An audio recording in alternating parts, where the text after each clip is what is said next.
Hello everyone, welcome to the channel मेरा math. एक बार फिर से आप सबके साथ आया हूँ डॉट क्लास लेकर। आज के डॉट क्लास में 5-6 क्वेश्चन हैं आपके लिए, 7 क्वेश्चन। तो जो भी बच्चे पहली बार जुड़े हैं, आपको बता दूं डिस्क्रिप्शन में लिंक दिया हुआ है टेलीग्राम ग्रुप का, आप जुड़िए वहाँ पे और अपना क्वेश्चन पूछिए जो भी दिक्कत होती है। और जिनको रेगुलर क्लास करना है, सारे क्लास फ्री हैं, नंबर सिस्टम का क्लास चल रहा है, आप चाहें तो ज्वाइन कर सकते हैं, बहुत सारी चीज़ें आपकी क्लियर होगी। चलिए स्टार्ट करते हैं पहले सवाल के साथ। देखिए डॉट क्वेश्चन, जिनका भी क्वेश्चन है आप देखिए और बताइए हमें आपको समझ में आती है कि नहीं। जिनका नहीं भी क्वेश्चन है, अगर आप देख रहे हैं और आपको फायदा हो रहा है तो कमेंट करके जरूर हमें बताइए कि हाँ आप हमसे कुछ सीख रहे हैं। सवाल करा कि पानी से भरी, पूरी तरह भरी हुई पानी के घनाकार टैंक से यदि 64 बाल्टी पानी बाहर निकाला जाता है तो उसमें 1/3 पानी रह जाता है। कब रह जाता है? जब 64 बाल्टी पानी निकाल लेते हैं। ये सवाल कह रहा है। फिर बोल रहा है कि ये जो घनाकार जो टैंक है, इसकी लंबाई चौड़ाई ऊंचाई कितना है? 1.2 और 1.2 और 1.2। तीनों बराबर क्यों? क्योंकि ये घनाकार है, घनावकार नहीं है, मतलब घन है, ये क्यूब है, क्यूबाइड नहीं है। ये बोल रहा है आपको कि आपको ये बताना है कि एक बाल्टी में कितना लीटर पानी आ रहा था। तो आप मुझे बताइए कि इस पूरे टैंक में कितना पानी आएगा। तो आप कहेंगे सर इतना मीटर क्यूब, मीटर में दिया हुआ है। और ये आपको जरूर याद रखना होगा कि 1 मीटर क्यूब की जो वैल्यू होती है वो 1000 लीटर के बराबर होती है कि नहीं? 1 मीटर क्यूब की वैल्यू कितनी होती है? 1000 लीटर के बराबर। तो इसको लीटर में बदलेंगे तो कितना हो जाएगा? 1 पर 3 शून्य और लीटर। पूरे टंकी की कैपेसिटी आपने निकाली, इतना लीटर की थी। आप बताइए कि 1/3 पानी अगर बच गया तो आपने पानी कितना निकाल लिया इसका मतलब? तो कहेंगे सर 2/3। 3 में से 1 आपने बचा है तो 3 में से 2 आपने निकाल लिया होगा, क्योंकि टोटल 3 अगर है तो फ्रैक्शन में 2/3, मतलब पूरे वॉल्यूम का 2/3 हिस्सा पानी आपने निकाला है, जो कि 64 बाल्टी के बराबर है। तो 1 बाल्टी के बराबर कितना हो जाएगा? तो इसको 64 से भागा दे देंगे। इसको सोल्व कर लीजिएगा, आपका आंसर आ जाएगा। सोल्व कीजिए। ये 3 जीरो से डेसिमल सारा गायब हो गया। अब देखिए 3 से कट गया 4, ये 4 दूनी 8, 8 से कट गया ये 144/8 कितना होता है? 18 लीटर। तो 18 लीटर एक बाल्टी में पानी आ रहा था। सेकेंड क्वेश्चन आप देखिए, कह रहा है बी और सी मिलकर किसी काम को एबीसी की तुलना में 50% ज्यादा दिन में करते हैं। बोल रहा है इस काम को करने के लिए तीनों एक साथ स्टार्ट करते हैं, तीनों एक साथ काम कंप्लीट करते हैं। इससे होता क्या है कि बी को 120 रुपये मिलता है, जबकि पूरे काम के लिए 450 रुपये दिए गए थे। तो आपको बताना है कि अच्छा आगे और भी कंडीशन दिया है। तो पूछ रहा है आपसे कि तीनों मिलकर कितने दिन में काम खत्म कर सकता है या काम खत्म करेगा। यदि ए और बी काम करता है तो तीनों की तुलना में 8/3 दिन ज़्यादा लेता है। तो सबसे पहले बात कीजिए कि बी अगर 120 रुपये लेकर गया है, मतलब पैसा तो मिलता है काम के अनुसार, मतलब इस हिसाब से अगर इसको काटें तो आपको पता चलेगा 4/15। पूरे काम अगर 15 है तो 4 काम बी ने किया है। अगर बी पूरे काम को 15 दिन में खत्म कर सकता है तो यहाँ मात्र 4 दिन काम किया है। या फिर कहिएगा कि पूरे काम का 4/15 बी ने किया, इसीलिए उसको 4/15 पैसा मिला है। मतलब पूरा आपको यहाँ से ये अगर आप पॉइंट पे बात करते हैं, सिर्फ आंसर ओरिएंटेड के आंसर आपको चाहिए, तो आप मुझे बताइए कि अगर इसको मैं ये बोलूँ कि बी ने 15 दिन बी अगर अकेले काम करता है तो 15 दिन में काम खत्म करता है, जबकि 4/15 कहने का मतलब बी ने सिर्फ 4 दिन काम किया था। और बी कभी अकेले काम नहीं किया, शुरुआत से साथ में था, आखिरी से साथ में, मतलब 4 दिन में ही वो काम खत्म हो गया था। लेकिन इसका आंसर 8 भी आ सकता है, 12 भी आ सकता है, 4 का मल्टीपल में आएगा। यहां से सिर्फ ये साबित होता है एग्जैक्टली 4 आंसर है कि नहीं है, इसके लिए हमको आगे बढ़ना होगा। लेकिन अगर आप एग्जाम में बैठे वहां पे ऑप्शन कुछ ऐसे उठपटांग हैं जो कि 4 के मल्टीपल में नहीं हो पाएंगे, तो जल्दी से 4 का आंसर मार के टिक मार के बढ़ जाइए। या मान लीजिए ऑप्शन है 7, 8, 9, 10, तो 4 का ऑप्शन टिक मार के बढ़ जाइए, ये बता रहा हूँ। लेकिन अगर 4, 8, 12, 16 है तब तो आपको बनाना पड़ेगा।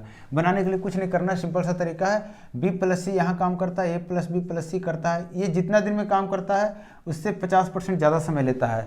मतलब ये जितना दिन में भी काम कर रहा होगा उसका आधा समय और ये ले रहा होगा। ये 2 दिन में काम कर रहा होगा तो 2 का आधा 1 दिन और ले रहा होगा, ये 3 दिन में काम कर रहा होगा। क्लियर है रेशियो वाला चीज़? लेकिन हमें ये तो पता नहीं है कितना है, तो हम बोल दिए ये 2x दिन था और ये 3x दिन था। ठीक है, आप चाहें तो बिना x को सोल्व कर सकते हैं, लेकिन उसमें कन्फ्यूजन आपको बहुत ज़्यादा हो जाएगा, इसलिए मैं x रखा हूँ। इसके बाद बोल रहा है कि a और b जब मिलकर काम करता है तो तीनों की अपेक्षा 8/3 दिन ज़्यादा लेता है, ये बोल रहा है सवाल। अब आप बताइए कि आपको बी किसी तरह से निकालना है बाहर, बी को किसी तरह से बाहर निकालना है। बाहर निकालने का तरीका ये है कि इन दोनों को अगर जोड़ देते हैं तो बी एक बार ज़्यादा आ जाएगा, और फिर इसको माइनस कर देते हैं तो भी निकल जाएगा बी। यहाँ पे ए है, बी 2 बार है, सी 1 बार है, मतलब ए बी सी और फिर बी है। अगर उसमें से ए बी सी माइनस कर देंगे तो हमें बी निकल जाएगा। दूसरा तरीका ये है कि यहाँ पे आपको पता है कि ए बी सी है, यहाँ पे बी सी पता है, तो ए आप निकाल लीजिए और फिर ए इसमें माइनस कर दीजिए तो आपको बी निकल जाएगा। बी निकालने इसलिए बोल रहा हूँ कि बी आपको बताएगा कि उसने 4/15 काम किया है, और हम यहाँ से पता कर लेंगे बी कितना काम किया है इस इन्फॉर्मेशन से, और दोनों को कंपेयर कर देंगे, एक समय निकल जाएगा।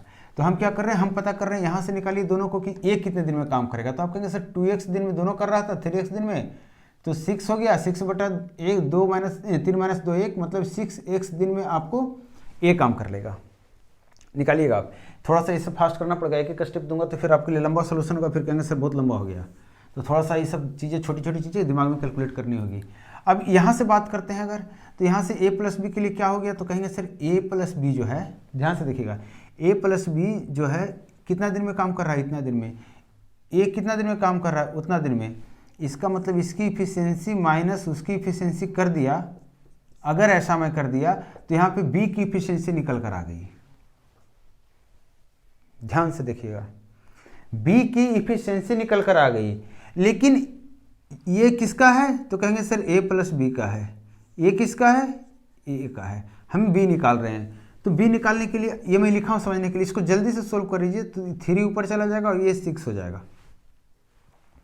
18x - 6x - 8 पूरे का बटा कितना हो जाएगा, 6x + 8 × 6x, और ये कितना आपका हो गया, 1/b। मतलब आपको निकल कर आ गया कि 12x - 8 बटा 6x × 6x + 8, और छोटा करना कर दीजिए, 4 से ऊपर कॉमन ले लेंगे तो 3x - 2, और यहाँ से 2 काट देंगे, यहाँ से 2 कॉमन लेके काट देंगे तो बाहर बचेगा 3x और 3x + 4। मतलब ये क्या है, ध्यान दीजिएगा, ये है b की इफिशियंसी। b की इफिशियंसी 1/b मतलब b की इफिशियंसी, या फिर कहिए कि उल्टा करेंगे इसको तो पता चल जाएगा b कितने दिन में काम पूरा कर सकता है। तो ये निकल कर आया b का 1 दिन का काम, 1 दिन में b इतना काम करेगा। b किया है कितना दिन काम, तो कहेंगे सर ये तो 2x दिन काम किया है, साथ में काम किया था तीनों मिलकर, इसका मतलब b ने इतना ही काम किया है, और आपको पता है b ने कितना काम किया है, 4/15। इसको आप सोल्व कीजिए जल्दी से और x की वैल्यू निकाल कर लाइए। तो सोल्व कीजिए मेरे साथ, x से x कैंसिल आउट, 2 से 2 कैंसिल आउट, 3 से 5 कैंसिल आउट, 5 से 15x -10 बराबर 6x + 8, ये इधर चल गया 18, ये इधर चल गया 9, तो x की वैल्यू आ गई 2। इसका मतलब यहाँ पे x की जो वैल्यू होगी 2 हो जाएगी, मतलब 4 दिन में a + b + c मिलकर काम कंप्लीट करा है। दूसरी चीज़ें और भी तरीके इसके हैं जो कि इतना लंबा नहीं जाएगा, इतना कैलकुलेशन टफ नहीं करेगा। आप क्या कीजिए कि जो आपको मिला है b का वैल्यू 4/15, ये वो समय है जितना दिन b काम किया था, इसी को मान लीजिए समय 4। अगर ये 4 दिन तीनों मिलकर करेगा तो कितना दिन हो जाएगा, 6 दिन में हो जाएगा। और इस तरीके से आगे बढ़ जाइए, इसमें सिर्फ वेरीफाई करना आपको है कि काम करता है कि नहीं, वर्क करता है कि नहीं। थर्ड क्वेश्चन जो है आपकी ज्योमेट्री का क्वेश्चन है। देखिए क्वेश्चन नंबर 3 क्या कह रहा है, कह रहा है कि एक सर्कल है जिसमें O सेंटर है और AD जो है एक डायमीटर है जिसको आगे बढ़ाया गया है B तक, और B से एक टेंजेंट ड्रा किया गया है BEPC। अब इसके बाद A से परपेंडिकुलर ड्रा किया गया C पे, ये परपेंडिकुलर ऑटोमेटिकली होगा, टेंजेंट पॉइंट पे सेंटर से मिलाते हैं तो परपेंडिकुलर होता है टेंजेंट पे रेडियस, और ये भी परपेंडिकुलर है। आपको बोल रहा है रेडियस 20 है, AC की वैल्यू 36 है। AC कहाँ है, ये बोल रहा है 36 है, और रेडियस बोल रहा है 20 है। तो आपको पूछ रहा है DE कितना होगा। दिमाग लगाइए थोड़ा सा, बना। देखिए मेरे साथ समझने की कोशिश कीजिएगा, मैं आपको एकदम आसान तरीके से समझा रहा हूँ। देखिए ये पहले तो एक बात है कि ये जो बड़ा वाला ट्रायंगल आप देख रहे हैं ये, और उसके बाद ये सेकेंड वाला ट्रायंगल ये, और ये थर्ड वाला ट्रायंगल, सारा सिमिलर होगा, होगा कि नहीं होगा। तो अगर अच्छा 360 लिख दिया मैं, 36 है ये, अगर ये 36 है तो इसी के मल्टीपल में ये जाएगा, इसी के मल्टीपल में ये जाएगा। क्लियर। अब आप मुझे बताइए कि और दूसरा तरीका, तो और दूसरा तरीका ये है कि ये 20 है, ये 20 है, ध्यान दीजिएगा, ये 20 है और ये कितना है 20। फिर से देखिए, ये 20 है रेडियस है, 20 है रेडियस है, ये कितना है, तो आप कहेंगे सर 20। समझ गए यहाँ तक? मैंने कुछ नहीं किया, मैंने रेडियस जो 20 बोला था वो रेडियस लिखा है। अब आप सारे चीज़ को भूल जाइए, हमें डी से मतलब है, हम डी को रखे हैं। अब आप बताइए, इसको भी भूल जाइए, इसको भी भूल जाइए, ये पूरा सारी कहानी भूल जाइए आप। देखिए तो इस तरह का सवाल कराया हूँ मैं। ये आपका रेड सेंटर है, ये डायमीटर पे सेंटर है, मतलब ये मिड पॉइंट हो गया। तो मिड वैल्यू कैसे निकालते हैं? अगर ये x होगा तो मिड कैसे निकालते हैं? तो 36 प्लस x बटा 2 बराबर इतना। तो x की वैल्यू कितने आ गई? 4। आई समझ में? ट्रेपेजियम का फॉर्म किया ये दो एक ही लाइन पे जब दो परपेंडिकुलर होंगे तो दोनों पैरेलल। ये मिड पॉइंट से जा रहा है, तो ट्रेपेजियम के जब मिड पॉइंट से पैरेलल लाइंस के बीच से कोई लाइन जाता है, मिड से जाता है, तो उसका वैल्यू कितना निकलता है? कैसे निकालते हैं? दोनों को जोड़कर आधा करते हैं। देखिए ये सवाल, देखिए सवाल कर रहा है कि एक सर्कल है जिसका सेंटर O है और जो RO जो लाइन आगे बढ़ाया गया है ये सेंटर से होकर जा रहा है, Q तक जाता है, और Q से एक टेंजेंट ड्रा किया गया है जो P पे सर्कल को टच करता है। आपको बोल रहा है रेडियस अगर 10 है, ध्यान दीजिएगा, रेडियस अगर 10 है, QR की वैल्यू 36 है, QR की वैल्यू 36 है, तो ट्रायंगल PQR का आपको एरिया बताना है। बनेगा? बनेगा? दिमाग लगाइए, बनेगा क्या? कैसे बनाएंगे? देखिए छोटा सा चीज करना है। रेडियस 10 तो ये 10, रेडियस 10 तो ये हिस्सा 10, टोटल दिया हुआ 36, तो 20 इधर हो गया, मतलब ये हिस्सा 16। यहाँ तक आपको समझ में आ गया होगा। आप एक बात याद रखिए कि इस तरीके से जब भी होता है ऐसे, तो टेंजेंट वाला याद है, यहाँ से P लिखते थे, यहाँ T लिखते हैं, यहाँ A लिखते हैं और यहाँ B लिखते हैं, और कहते हैं PT स्क्वायर बराबर PA इंटू PB। कहते हैं कि नहीं? यही चीज अप्लाई कर दीजिए आप यहाँ पे। तो आप मुझे बताइए कि PQ स्क्वायर जो होगा ये कितना होगा? तो कहेंगे सर यहाँ से यहाँ तक की दूरी गुना यहाँ से यहाँ तक की दूरी, मतलब PQ जो निकल कर आ गया है ये 4 गुना 9 मतलब हो गया 36। 36 कैसे आ जाएगा? 4 गुना 6 होगा ना, वही तो 24। कितना हो गया? रूट ले लिया, दोनों का अलग अलग गुना नहीं किया, डायरेक्टली रूट ही लेना था, दोनों परफेक्ट स्क्वायर था। तो आपको पता चल गया ये टोटल हो गया 24। फिर से देखिए, यहां तक अगर आप समझ गए हैं, इसको आप बिना पेपर के पेन से निकाल सकते हैं, दिमाग से निकाल सकते हैं। 24 हो गया, आपको करना कुछ नहीं था, 16 और 36 का गुना करना था और उसका स्क्वायर रूट ले लेना था, आपको 24 आ जाएगा। तो ये आपको आ गया। अब मुझे बताइए कि इसका एरिया क्या होता है? तो कहेंगे सर 1/2 गुने AB गुने sine theta. AB adjacent side है, मतलब अगर यहाँ पे एंगल Q पे बात करेंगे तो क्या हो जाएगा? 1/2 गुने ये साइड 24 गुने ये वाला साइड 36 और गुने साइन थीटा। अब कहेंगे सर साइन कहाँ से लाएंगे? साइन तो आप बताइए ना, साइन नहीं क्यों लाएंगे आप? आपको ये पता है रेडियस 10 है, आपको हाइपोटेन्यूज पता है 26 है, तो साइन कितना होगा? सामने वाली भुजा बटा कितना? 26। इसको काट दीजिए तो 2 से कट गया 5, नहीं इसको नहीं काटते हैं, 2 से कट गया 12, 2 से कट गया फिर से, तो कितना हो गया 6, और ये 2 से कट गया 13, मतलब 2160/13। यही आपका आंसर आएगा। ऑप्शन देख लीजिएगा, वैल्यू चेक कर लीजिएगा। नेक्स्ट सवाल जो आपके सामने है, इस सवाल को देखिए। देखिए क्वेश्चन नंबर 5 बड़ा अच्छा सा क्वेश्चन है, सवाल बहुत ही अच्छा है। सवाल करा कि एक स्क्वायर है जो एक सर्कल के अंदर है, PQR इसका नाम दिया गया, सेंटर सर्कल का O है, केंद्र जो वृत्त का है वो O है। बोल रहा है कि PQ लाइन को आगे बढ़ाया गया बाई तक और वहां से R से एक टेंजेंट ड्रा किया गया है जो कि बाई पे आके मिल रहा है, मतलब RY टेंजेंट दिया हुआ है, जबकि PQ क्या है? एक कोड है जिसको एक्सटेंड करके सेकेंड बनाया गया है, मतलब आगे बढ़ाया गया है। आपको बोल रहा है रेडियस 4 सेंटीमीटर है, तो आप बताइए एस बाई की लंबाई क्या होगी? एस बाई लंबाई इसको बोल रहा है वो, आपको ये पता करना है। थोड़ा सा दिमाग लगाएंगे तो बहुत ही आसान तरीके से बनेगा। कैसे बनेगा? आप मुझे बताइए रेडियस कितना है? 4 है, तो अगर रेडियस 4 है तो आप डायमीटर बता दीजिए, तो डायमीटर तुरंत आप बता देंगे सर कितना? 8। डायमीटर कितना हो जाएगा? 8।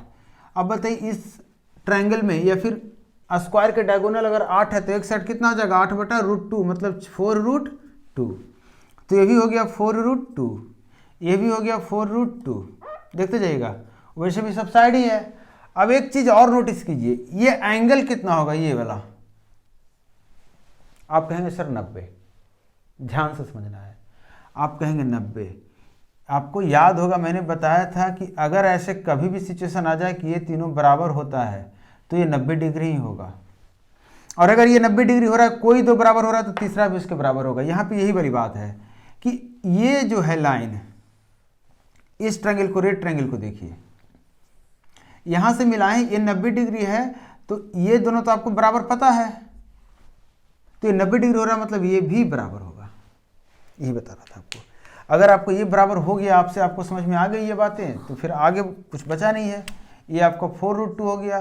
टोटल आपका कितना हो गया? 8√2। यहाँ से यहाँ तक 8√2 और 4√2 पे पाइथागोरस लगा दीजिए, हाइपोटेन्यूज निकल जाएगा। तो कितना आ जाएगा? 4√2 ब्रैकेट रख लेते हैं, और यहाँ 2 दूना 4 √5 आ जाएगा अंदर में। आप निकाल लीजिएगा अपनी तरफ से, √10 हो जाएगा। पाइथागोरस थ्योरम लगाने का कुछ नहीं करते हैं। देखिए इसका डबल था, तो मैंने जो छोटा था उसको कॉमन ले लिया, उसको छेड़ा ही नहीं।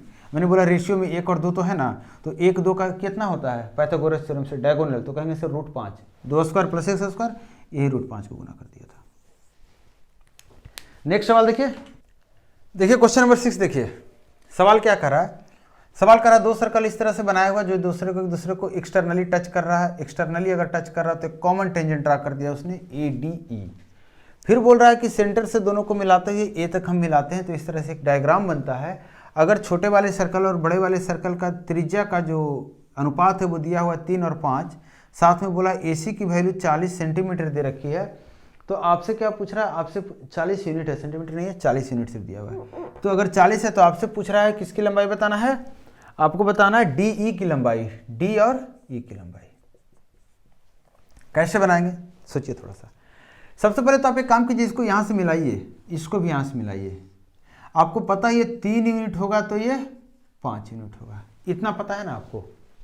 ध्यान से देखिएगा, ये 3 यूनिट है तो ये 5 यूनिट है। फिर से बोल रहा हूँ, ये 3 यूनिट है, ये 5 यूनिट है। इसका मतलब क्या हुआ कि अगर ये 3x है, ट्रायंगल ये छोटा वाला और बड़ा वाला सिमिलर होता है। बताना पड़ेगा क्या? जब भी सर्कल का आप इस तरीके से बात करते हैं कि मतलब, तो ये जो छोटा वाला ट्रायंगल बना, ये बड़ा वाला जो ट्रायंगल बना, और फिर यहाँ से जो छोटा वाला ट्रायंगल बनेगा, ये दोनों सिमिलर होता है। क्यों सिमिलर होता है? यहाँ भी 90, यहाँ भी 90। उसके बाद एक ही लाइन पे ये दोनों आकर पैरेलल लाइन मिला है, तो ये एंगल बराबर ये एंगल, और ये कॉमन एंगल है, तो दोनों ट्रायंगल क्या हो गया? सिमिलर हो गया। तो यही वाला कॉन्सेप्ट लगाना है आपको, लगा लेंगे तो अच्छी बात है। तो अब देखिए कि यहाँ पे हो क्या रहा है। यहाँ पे आपको सामने आ गया है कि अगर ये 3 है, छोटे वाले ट्रायंगल का 3 है बेस, बड़े वाले का 5 है, इसका मतलब छोटे वाले का साइड भी 3 और बड़े वाले का साइड भी 5 के ही रेशियो में रहेगा। तो मैंने बोला ये 3x और मैंने पूरे को बोल दिया 5x। इसका मतलब यहाँ से यहाँ 2x आ गया। क्लियर है कि नहीं? यहाँ से यहाँ कितना हो गया? 2x हो गया। अब आप मुझे बताइए, यहाँ से यहाँ फिर से देखिएगा, ये जो छोटा है ये भी तो आप कहेंगे सर 3x है, या 3 कर लीजिए, कोई दिक्कत नहीं, कुछ भी कर सकते हैं आप। 3 हो सकता है दोनों बराबर नहीं होगा, ऑब्वियस बराबर नहीं होगा। तो ये 3 अगर यहाँ से यहाँ है इस ट्रायंगल के लिए, तो इस ट्रायंगल के लिए तो फिर 5 हो जाएगा। इसका मतलब यहाँ से यहाँ कितना हो गया? 2 ध्यान दीजिएगा। और AC दिया हुआ है, AC कितना है? 5 AC ही 5 टोटल है, तो बाई की वैल्यू कितनी आ गई? 8। मतलब यहाँ 8 डाल देंगे तो टोटल कितना आ जाएगा? 16 टोटल आ जाएगा यहाँ से यहाँ तक। आप मुझे बताइए, इसकी ज़रूरत अब नहीं रही ऊपर वाले की। आप मुझे बताइए कि ये 16 है, जबकि ये 3 है यूनिट है रेडियस, ये 5 यूनिट है। 3 और 5 के अनुपात में 16 को बांटेंगे तो कितना कितना मिलेगा? तो कहेंगे सर 6 और 10, मतलब ये 6 और 10 था। जैसे ही आपको एग्जैक्ट वैल्यू मिल गया, इसका आप यहाँ से यहाँ मिला लीजिए और देखिए कि 10 टोटल है, जिसमें से 6 ये है, तो ये 4 हो गया, और ये टोटल कितना है? 16।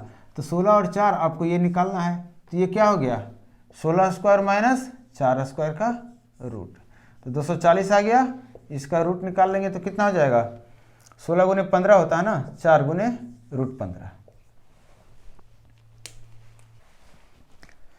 देखिए क्वेश्चन नंबर लास्ट है ज्योमेट्री का, मतलब क्वेश्चन नंबर 7 है ये। देखिए थोड़ा सा मैं सुस्त हूँ इसलिए क्योंकि मेरी तबीयत ठीक नहीं है, तो थोड़ा सा आपको सुस्ती नजर आएगा। देखिए इसमें सवाल में क्या कर रहा है कि इस तरीके से एक डायग्राम दिया गया है जिसमें ये कॉमन टेंजेंट है, जो ये वाला लाइन है ये कॉमन टेंजेंट है, सबके लिए टेंजेंट है ये। उसके बाद बता रहा है कि तीनों का जो सेंटर है O1 O2 O3 है, जबकि तीनों का रेडियस 4 6 और 9 है। ये रेशियो नहीं, एग्जैक्ट वैल्यू है। सेंटीमीटर में दिया हुआ है 4 सेंटीमीटर, 6 सेंटीमीटर, 9 सेंटीमीटर। आपको बताना है पीसी की लंबाई क्या होगी, पीसी की लंबाई क्या होगी। आपको मैंने अभी बताया कि ये अगर 4 है, ये अगर 6 है, ये अगर 9 है, ध्यान से देखिएगा 4, 6, 9 है, तो ये छोटा वाला ट्रायंगल इसके साथ सिमिलर होगा और इन दोनों इसके साथ सिमिलर होगा, मतलब तीनों ट्रायंगल आपस में सिमिलर होगा। मतलब अगर ये 4 है, समझिएगा, अगर ये 4 है तो ये 4x होगा ये वाला, अगर ये 6 है तो ये पूरा 6x होगा, जबकि 4x इधर है तो 2x इधर है। अगर ये टोटल यहाँ से इसका रेडियस कितना है 9 है, इसका मतलब यहाँ से पूरा ये 9x होगा, जिसमें से 6x यहाँ है, मतलब 5x आपको यहाँ होगा। क्लियर है कि नहीं? आपको निकालना किसकी वैल्यू है, आपको 9x की वैल्यू निकालनी है। देखिए 5 2 7 4 9, 4 2 6 और 9 था ना, ये 3 होगा ना, 6 3 9, हाँ 9x की वैल्यू आपको निकालनी है। ये 9 था तो ये भी टोटल 9x होना चाहिए, 4x यहाँ है, 2x यहाँ है, 6 तो 3x यहाँ है। हमें 9x की वैल्यू निकालनी है, जबकि आप 3x की वैल्यू या किसी एक की वैल्यू है, x की वैल्यू आप कहीं से भी निकाल सकते हैं। आप यहाँ से निकाल सकते हैं, ये 4 तो ये 4 तो ये 2 और ये 4 रेडियस इधर, 6 रेडियस इधर, तो ये 10 हो गया। तो 10 और 2 पे लगा दीजिए, 90 डिग्री रहेगा। तो 10 का स्क्वायर कितना हो जाता है 100 माइनस 2 का स्क्वायर 96। तो रूट 96 की वैल्यू 2x है, तो 3 से गुना कर देंगे, 3 इंटू रूट 96 आ जाएगा। कितना आ गया 3 इंटू रूट 96। देख लीजिए क्या आ रहा है, ये आपका 16 हो जाएगा, तो 4 3 12, 16 6 96, 12 रूट 6 ऑप्शन में होगा कहीं पे नहीं है, 16 4 3 12, 12 रूट 6 तो आना चाहिए आंसर। 6 4 10, 10 का स्क्वायर 100 माइनस 2 4, 100 माइनस 4 96,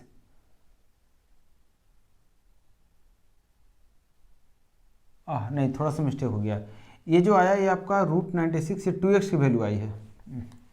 ये किसकी वैल्यू है 2x की वैल्यू। तो 4 रूट कितना हो गया 6, ये 2x की वैल्यू हो गई। तो x की वैल्यू कितना हो गया 2 रूट 6 और 9x की वैल्यू कितना हो गया, इतना गुणे 9 मतलब 18 रूट 6। यहाँ से निकाल सकते हैं, या फिर आपकी इच्छा यहाँ पे नहीं निकालने की है तो आप यहाँ से निकाल सकते हैं। इसको इससे मिला दीजिए, ये आपको पता है 90 डिग्री है। ये कितना है तो कहेंगे सर 6, ये कितना है तो कहेंगे 9, 8 कितना हो गया 15।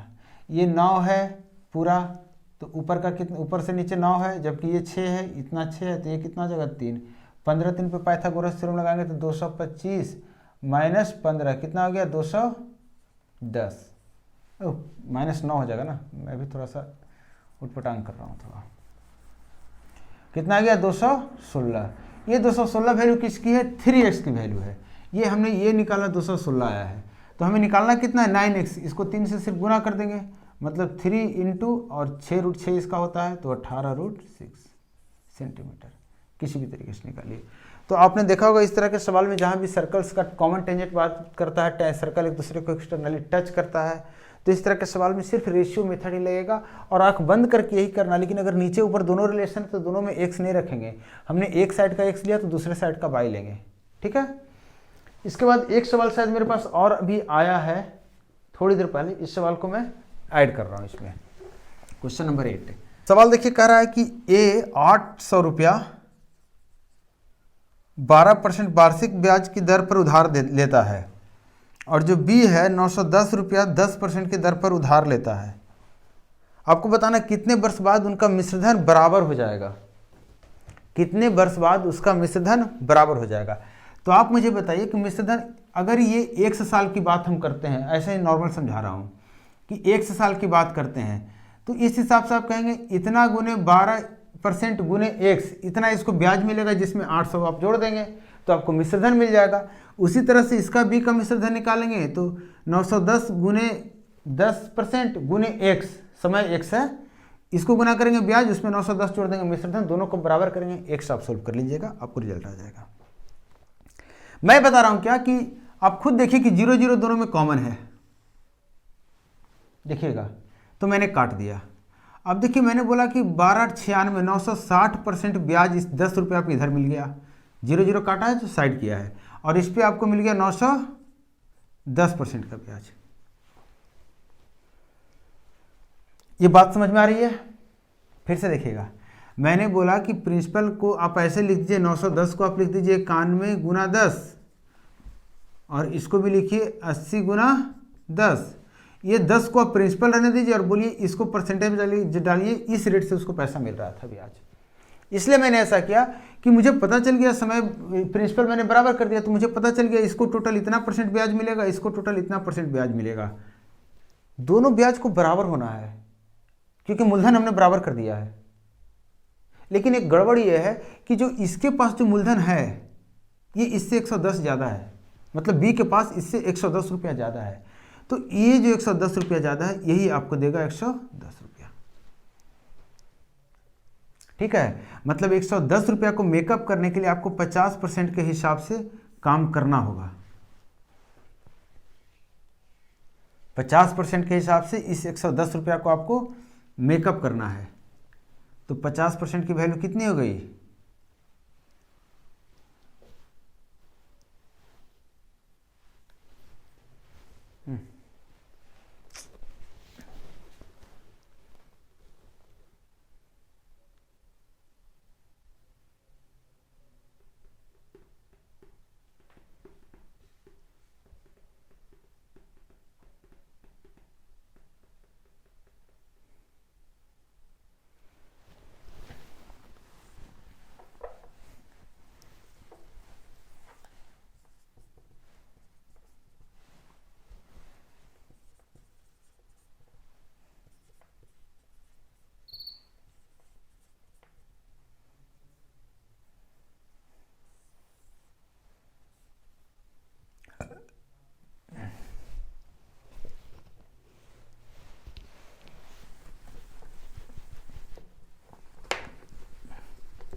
देखिए ये जो सवाल है हमारे पास, ये जो आया है ये बोल रहा है कि ए जो है 800 रुपया 12% के हिसाब से साधारण ब्याज की दर पर उधार लेता है, और जो बी है यह 910 रुपया 10% के हिसाब से साधारण ब्याज पर उधार लेता है।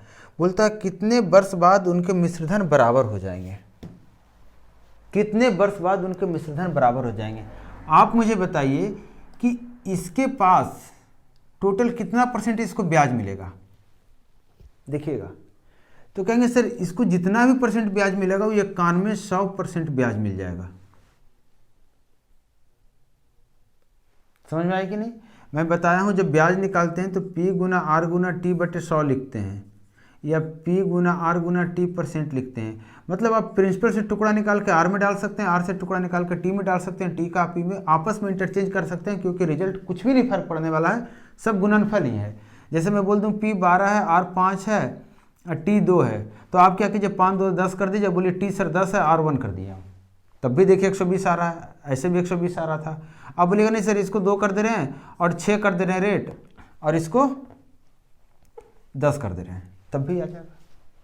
तो ये चीज़ आप अप्लाई करना सीखिए। यही चीज़ मैं यहाँ पे अप्लाई करके आपको कोशिश कर रहा हूँ बताने का, ताकि आपको थोड़ा सा दिमाग पे परेशानियाँ आएगी, शिकन आएगा थोड़ा सा दिमाग पे, उसको आप बर्दाश्त करने की कोशिश कीजिए। मैं बोल रहा हूँ कि इसको जो भी ब्याज मिलेगा, ध्यान से देखिएगा, और इसको जो भी ब्याज मिलेगा दोनों के ब्याज में अंतर आएगा। क्यों अंतर आएगा? समय दोनों का बराबर है, रेट अपना अपना फिक्स है। इसको 110 रुपया ज़्यादा मिला है, इस 110 रुपया के कारण या इस 110 रुपया को मेंटेन करने के लिए बी को ज़्यादा मिल रहा है रेट। तो बी को ज़्यादा कितना मिल रहा है? तो कहेंगे सर 12 गुने 8। बी को कितना ब्याज मिलेगा? तो कहेंगे सर 12 गुने 800 इतना %। इसको कितना मिलेगा? तो आप कहेंगे सर इसको मिलेगा 910 गुने 10%। आप स्मार्ट हैं तो आप सारे जगह से जीरो गायब कर सकते हैं, पहले ही यहीं पे जीरो जीरो गायब कर सकते हैं। तो ये 11 हो जाएगा, ये 80 हो जाएगा, 90 हो जाएगा। अब आप मुझे बताइए ये 2 जीरो यहाँ से परसेंटेज कैंसिल आउट कर दिया, ये 2 जीरो परसेंटेज कैंसिल आउट कर दिया, तो ये कितना हो गया? तो कहेंगे सर 96 और ये कितना हो गया 91, कितना आया 5। अब मुझे बताइए क्या इसमें आपने टाइम गुना किया था कहीं भी? कहेंगे नहीं सर टाइम नहीं लिया था, मैंने मूलधन लिया था और रेट लिया था। तो अगर टाइम गुना करते तो इसी तरीके से गुना करते या फिर टी लिखते, यही टी कॉमन आएगा और जिसकी वैल्यू 110 होनी चाहिए। तो टी की वैल्यू कितनी आ जाएगी? तो कहेंगे 22 ईयर्स। यहाँ पे जब आप मैंने निकाला तो मैंने निकाला 1 ईयर के लिए, 1 साल के लिए 5 रुपया ब्याज मिल रहा है। 1 साल के लिए कितने का अंतर आ रहा है ब्याज में? 5 का। जबकि अंतर है कितने का टोटल पैसे में मिश्र दर में? जबकि है कितने का? 110 का। तो 110 को मेंटेन करने के लिए इसको 22 साल तक ब्याज लेते रहना पड़ेगा या फिर देना पड़ेगा, तब जाके होगा। अगर ये समझने में थोड़ी सी दिक्कत हो रही है, थोड़ी सी भी दिक्कत हो रही है, तो आपको सिंपल तरीका दे देता हूँ। सिंपल तरीका ये है कि मान लीजिए कि टी समय के लिए इसको भी लगाया गया, टी समय के लिए इसको भी लगाया गया। तो 800 प्लस 800 का ब्याज निकाल लीजिए 12% के हिसाब से, ठीक है, बराबर 910 प्लस 910 का निकाल लीजिए 10% के हिसाब से टी समय के लिए, और दोनों को सोल्व कर लीजिए, देखिएगा वही क्वेश्चन आएगा सब कुछ।